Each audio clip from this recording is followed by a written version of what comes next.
ยผลงานครับโอ้ยเดี๋ยวแปลกครับนี่ยังวะ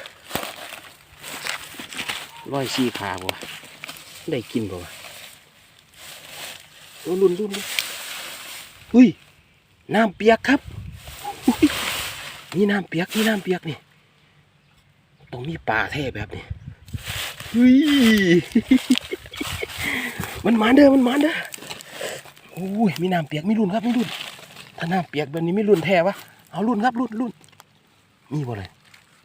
ตัวใหญ่เด้อโอ้ยมาแล้วครับโอ้ยเต็มใหญ่ครับโอ้ยเดี๋ยวเฮ้ย